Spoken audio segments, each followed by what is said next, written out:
much like our last home game, a much better effort in the second half as we continue to try to find solutions, remedies for the turnovers and whatnot. But overall, I thought we played with good spirit. We got out in transition. We played much better pace. We were much crisper in the second half. So once again, we're moving incrementally in the right direction. Anthony? Message was pretty obvious with the line change early on, but how did you like your guys' response to that? Well, with us, I think we have a lot of different guys that could be in any lineup, and sometimes it might just be as simply different guys playing well with each other. I just thought we didn't have much spark. We looked a little bit dazed, and so we just wanted to throw some guys in there and see if they bring some fire and spark, and they did that. Every game, we all have a different role. Our jobs might be a little bit different night to night, and that second group did a nice job of giving us a spark. Tony? You talk about balance and how different guys can lead you different nights, but I guess 7 guys with 8 or more, I guess, how useful is that? I'll be honest, it's tough. We want to play with such pace. We want to play with such great tempo. We want our guys to crash. We want to get 5 on the glass, and then we want to spur back in transition and be stingy on the defensive end. And so it's tough to play 35 minutes, especially when our staff, we're not controlling each possession. We're not holding it up, giving our guys 6 or 7, 8 seconds to catch their breath while we run a set. And so we typically play more than most teams do, but we're stretching our rotation now as we're trying to figure out who's going to be in the rotation and who's going to be more of a specialty guy, where tonight they need this, so I might get some minutes, but I have to stay ready. So we're trying to figure it out, but we do have a lot of weapons, as you see, night in, night out. I thought Namari Burnett was sensational tonight, and the second half, Trey Donaldson, he really jumped out. But yeah, we have a lot of guys. Like I said from the beginning, we have several players that could be our best player on any given night. Charles? Yeah, you said that Trey kind of jumped out in that second half. You also kind of fueled that first half run. What do you see with him? Just him pushing tempo. We haven't created well off the bounce. We've driven into bad spacing at times. We haven't opened up gaps well enough. We're still trying to figure out the best way for us to play. But I thought Trey was able to get to the rim. I thought he played on balance. He's strong enough to finish through contact. I just thought his decision making was very sound. As you see, 4 assists to 1 turnover, and he had the ball in his hands a lot, and I think he led us in minutes as well. So very, very, very sound effort by him tonight. But most importantly, just when he's pushing tempo at that pace, it's tough to match up with us because we have so many shooters, and our bigs can put pressure on the rim as well. Tom? Yeah, Dusty, from the Wake game to the TCU game to the Miami game, what excites you the most? What keeps you awake at night? I think the thing that excites me and our staff the most is that we don't feel like we're playing very well up to our standards. We don't feel like we're playing anywhere nearly as well as we're going to. And so that's what makes it exciting, that we have such a high ceiling with this group. And so we've got to push different buttons, better buttons. And what keeps me up at night is the same thing it's been the theme from day one. They only got 8 offensive rebounds tonight. And with our size, we're the 6th biggest team in the country. So we have to be a dominant defensive rebounding team. And then if we just don't give them easy baskets because of our turnovers, and our pace will improve, our decision making will improve. We just got to stay the course and be patient, yet being aware of what needs to be fixed. Kelly? You talk highly of both Burnett and Donaldson. Do you see a little bit of chemistry forming between the two of them? It seemed like they played really well off each other, especially in transition in that second half. I think so. I thought Roddy found some creases in the second half. I don't know if it's those two have found chemistry or not. They're in together typically. They're both playing really well.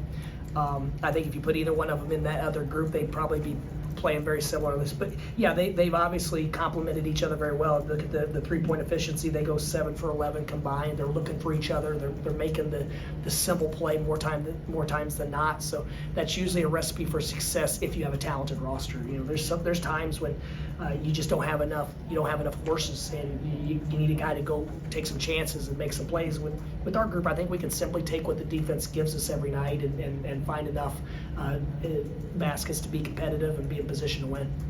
Andrew? Yeah, summing out the starters, I mean, he came after the 4th turnover. Was it simply that, or was there some effort? It just was a feeling. It was just, hey, let's get these next guys in there and give them a shot, see if they can start a spark. It wasn't as if all 5, the first 5 we're not playing hard or playing lazy or anything like that. It was just the feel, the urgency wasn't there, and sometimes the second unit, their job is to come in and simply provide that spark. And then obviously there's 5 players on the court at a time, so sometimes 1 or 2 maybe have a miscommunication and the other 3 are affected by it. But that's the beauty of our team. We have unselfish guys. I think they trust each other, they believe in each other, and so I thought everyone contributed this win. And then the turnovers, I haven't counted yet, but there are a fair number of traveling violations. Are there things being called differently than you expect, or guys just traveling? By the book, by definition, they were traveling, and that's also part of in college basketball. You have to adjust each night to how the game's being called, and a couple of those you move your pivot foot an inch or 2, and it's a difference in a turnover or a basket because you have the back door cut. Those are the ones we can live with. There's a few of them. I mean, even the throw-aheads to Vlad, we didn't convert them, but if he catches them, they're layups or dunks, and those are always going to be the ones we're going to be able to live with. The ones where we hit them in the chest, hit the other team in the chest, those are the ones that we have to fix immediately, because that's whatever that is, that's not a recipe for success. In the back with Luke. Yeah, what would you say, Coach, your identity is right now for Michigan basketball, and where do you want it to be? The first part of the question, I'm sorry? What would you say your identity as a team right now is of Michigan basketball, and where do you want it to be, or what do you want it to be? Well, it's funny you said that, because I was speaking to a coaching friend, a very, very successful coaching friend / mentor this morning or last night, I can't remember. And I told him that. I said, I don't feel like we have an identity yet on either side of the basketball. And his response was, you're not supposed to. You're 4 games in, you have a new team, you have to win in the margins now, you have to figure this stuff out. You may not have an identity until conference play. So what do we want it to be? A team that takes care of the basketball, that really, really plays for each other, that they cut for each other, they screen for each other, they pass to the open man, and they play with the incredible amounts of passion and tenacity. And so usually, we're easy to please if we're playing extremely hard and we're very, very connected as a group. We can live with the mistakes. Maybe we can't live with them. As we're getting to the point, maybe we can't live with them. But we're going to keep fighting the good fight and keep getting better every day. And no team is going to be perfect this time of year. So once again, it comes down to, can you fix your issues and solve the problems? If we're still doing this in January, February, then we haven't done a very good job as a staff. But Seemed like a couple guys that were doing the little things right. Sam Walters, we know what he can do as a shooter, but it seemed like he made some plays outside of that. And then Pippen, 2 drawn charges, and then the block on the 3-pointer. What'd you see from those 2? Pippen really hustled. He's starting to get in game shape. He's starting to look more comfortable. And as far as Sam, they're glued to him, so it's tough to get him a shot, and he's not strong enough to knock guys off of him. So we just challenged him to be a screener and a rebounder and do the dirty work, and he did. He had 2 or 3 straight possessions where he impacted the game other than shooting the basketball. When he's on the court, he's helping the other 4 players because he's being face guarded at all times, and the help is different. So we're essentially playing 4-on-4 when he's in. And so when they're playing him like that and we can't find him and we can't get him open, then he has to be a good screener and try to get his teammates some easy baskets, and hopefully over time it'll loosen up for him. 5 turnovers for Danny tonight seems like it's been a recurring issue for him. What have you seen in that area, and what do you think he needs to do to fix it?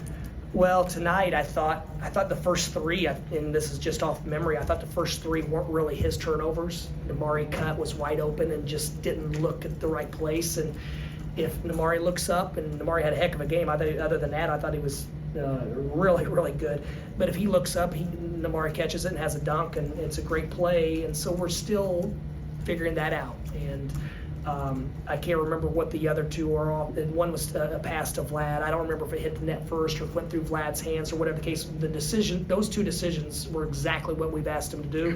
He's looking at the right things, and now we just have to clean a few of those areas up. got time for a couple more. We'll go. The ones in the second half, though, I'm gonna let Danny answer for those. Go ahead, Eli. You've talked in the past and a little bit today about open penetration. Have you seen any improvement from that, and what do you want to see in lieu of the open penetration? I thought we made progress tonight. I thought there were only a few times when we dribbled into bad spacing. And so we've improved, and we're becoming more aware of it. And part of it, too, is we're still trying to figure out what is our competitive advantage in half court once the game slows down. And so as a staff, we'll do a better job of putting our guys in position to be successful as we learn these guys better. And see what they can do in certain situations. But once again, it's a cumulative effort. The staff, the players, we all have to do a better job of being more conscious. But there are times when we simply just don't meet the passes, and our fundamentals aren't sound enough. And the way I look at it, if there's one guy doing that, it's on him. If it's several not doing it well, then it's on me and us, and that's something we're going to fix, because there are several guys not meeting passes. So that's something that we obviously haven't stressed or worked on enough, and we will going forward. We'll go 2 more with Kellen and then Megan. Last time we heard from you, you talked about the growing pains of being a freshman guard in college basketball. Kaysen had 11 points tonight. Were you happy with the way that he was able to bounce back after the performance on Friday? Yes, I thought he did some really good things. For him to get 11, 3, and 2 in a positive plus minus in 16 minutes, and he's learning also, when you're playing against these high-level shooters, that you have to close out with much more urgency than maybe you've had to in practice at times, or whatever the case, or you had to in high school. So it's part of the learning process. He's a good player. He does a lot of things that the coaches can't teach. He's got a great feel for the game. He's one guy that can create off the bounce and get in seams. So he's got a different element to it. He adds a different element to our team. But yeah, there's just certain things that you just have to learn by going through it as you follow college basketball. The teams that play a lot of freshmen, typically these things happen. But he wants to get better. He'll be in tomorrow to watch his film and work on his game and everything else. So we want to fix it all tonight, but that's just not realistic. And I'm not a very patient person by nature, so I'm working through that. Second half, you started out on that 23-9 run, and then you ended up out rebounding them by 14. Why do you think you're able to make those big adjustments, and why are players able to hit the glass more in the second half? I thought we were much more determined on the glass in the second half. Vlad got several rebounds out of his area. Danny Wolf is running in there, and if they don't carry them over our heads, we're so big. Like I said, we're the 6th biggest team in the country, so if they're not low rebounds, we should get 95% of them in our minds. I think it's just a much more determined effort. Once we got a few baskets to go in, we felt better about ourselves, and we know that if we grab that rebound, we're tough in transition. As you see now, it's starting to become a theme where we make a transition 3 and the other team burns all their timeouts to simply try to stop our runs. That's something we've faced a lot the last few years, so it's a credit to our guys when we do rebound, how quickly we change ends of the floor. Now there are times when we didn't change ends quite so fast on the defensive end, but that's the game was already out of reach at that time. Coach, thank you so much. Thank you guys.